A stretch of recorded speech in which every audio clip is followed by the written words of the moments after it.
Hello System Masters, my System Marceau here with another video, this time a movie review of GameStop Rise of the Players. And first of all, as you can see, sorry, I'm still not professional about this. At least now I know how to use OBS Studio, so for an IT guy, I should be better than this. But it's getting better, right? Week after week.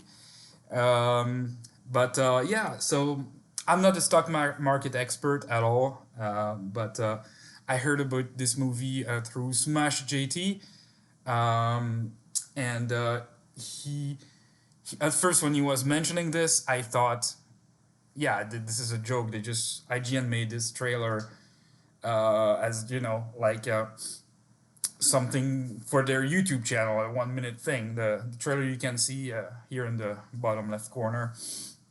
And I didn't think it was real because I'm dumb. What do you want me to tell you, right? I'm not the second coming of God, all right? I'm a human being. I saw Smash JT in a documentary. I'm like, this is a nice little thing they made. Never would have thought it was a full documentary. Yes, it was a full documentary. It is actually right now in theaters, as you can see right here. So a selfie we took right there in front of the poster. Yes, it is right now in, I know at least in the AMC theaters and probably others too, for, I believe, for a couple of weeks. What did I think of it?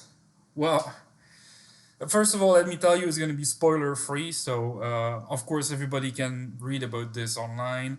But there's still a few things there that surprised me a lot. And I don't want to ruin the surprise for you when you go see it. If you, let's say, if you follow a lot of gaming YouTubers and the drama YouTubers, you will you will like what you'll see there. I saw people I was not expecting to see at all, so it was pretty hilarious. So yeah, that was pretty good. And yeah, I'm not a stock expert or by any stretch of the imagination. I'm not a communist either. I'm not a socialist whatsoever. I'm not a Republican either. I'm just, as some of you know, I'm just a common sense person. I'm not against the stock market.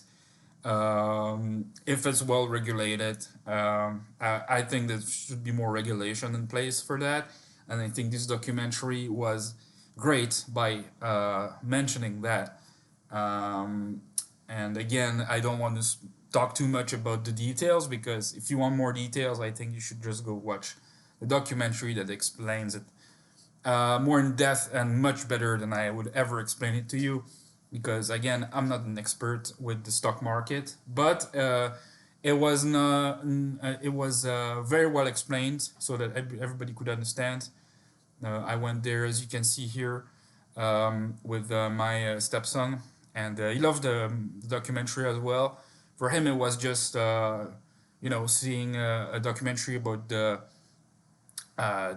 store that he likes the most to go to because he loves video games.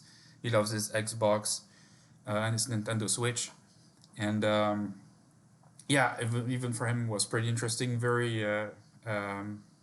Very good in the sense that he learned a lot about the stock market, which he had pretty much no idea existed, and what goes behind the scenes.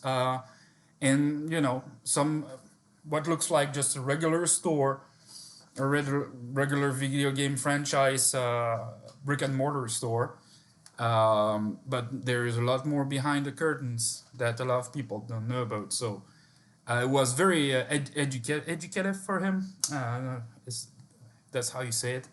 But yeah, that was very good for him to watch.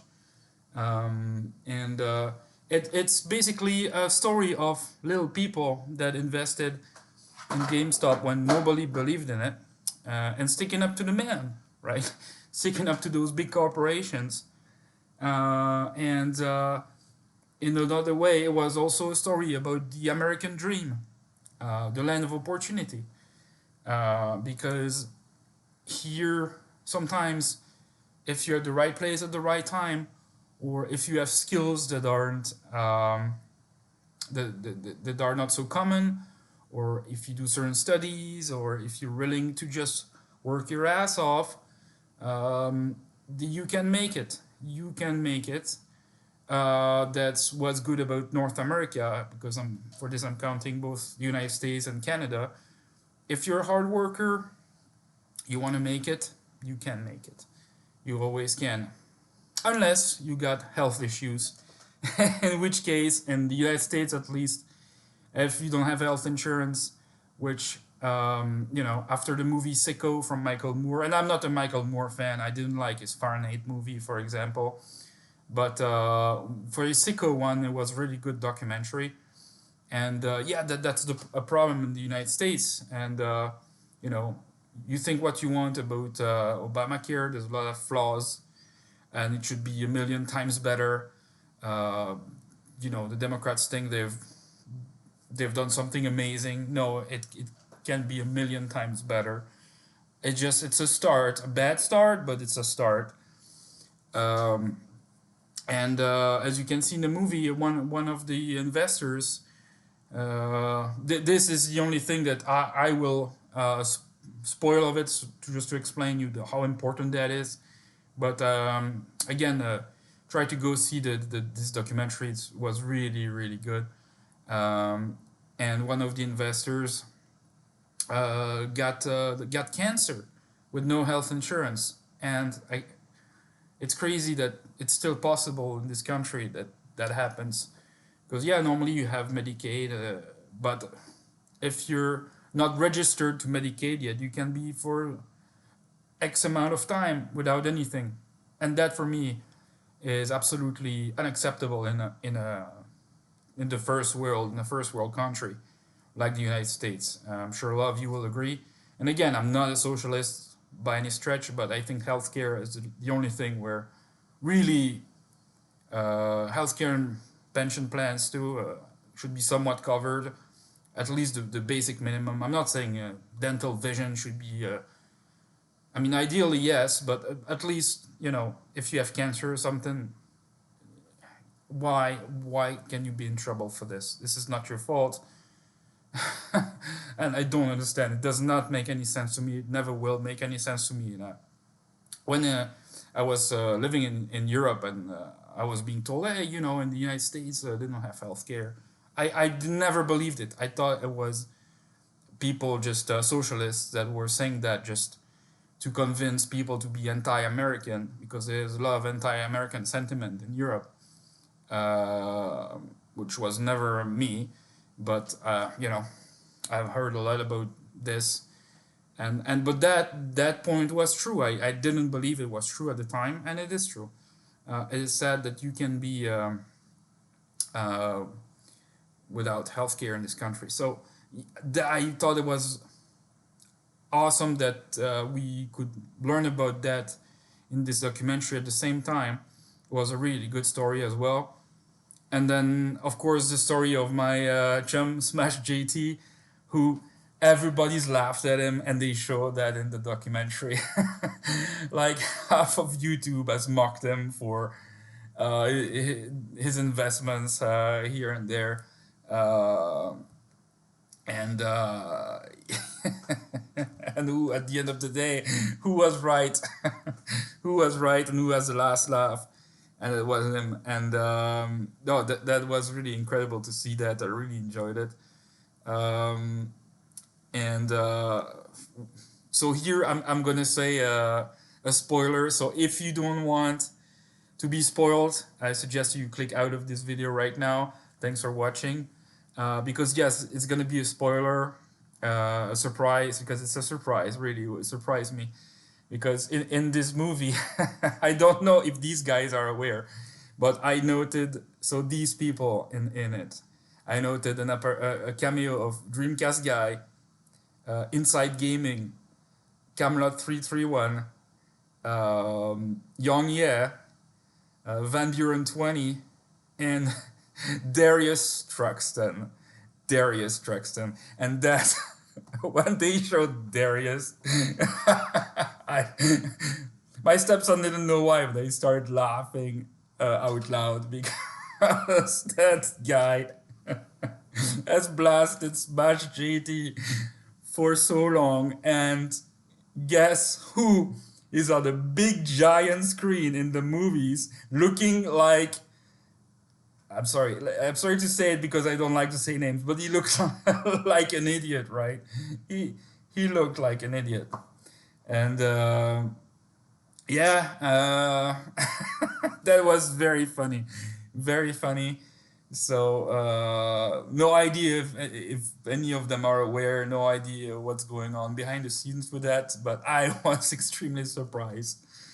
So yeah, that again. So if you're a lot on YouTube, you're invested in the YouTube community, gaming community, etc. I really suggest you go see it. And if just if you want to know the story about GameStop's the stock that boomed, so it was a year ago or so. Yeah, go watch it. It's I think any gamer, any person who wants to watch a nice documentary, but any person who's a hardcore gamer, I think should go watch it.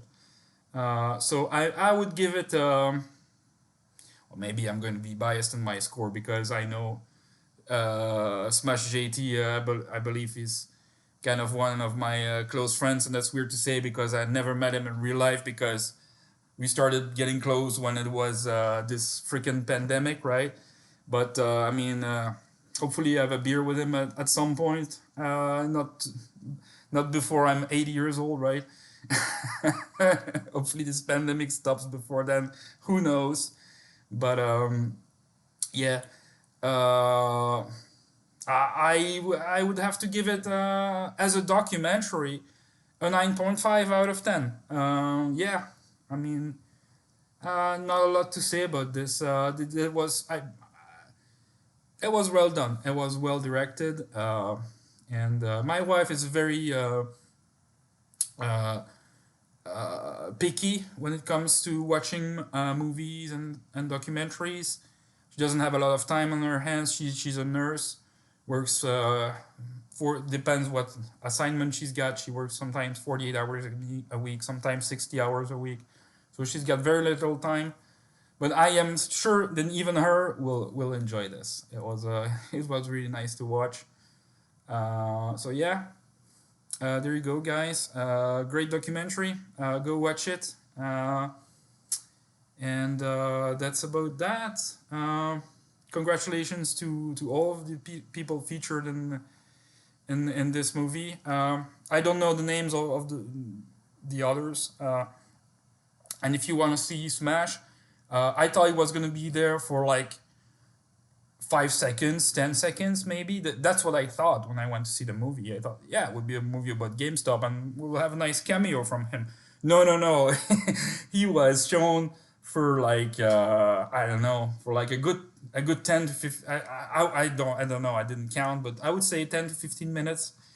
So it was pretty nice. And then they also focus on other people, like 9 of them, that you can see there on the other side. The other side, yes. Um, so it was really good. It was really good. The American Dream. I don't think we have the American Dream anymore these days in movies. I think it's like it's not politically correct to talk about it, right? Uh, we always want to believe that everything's bad in the United States, and it's not all bad. There are some good stories out there, and this is one of them. So that's it. I advise you all to go watch it. And if you like this review, please give it a like, subscribe, and talk to you next time. Bye, guys.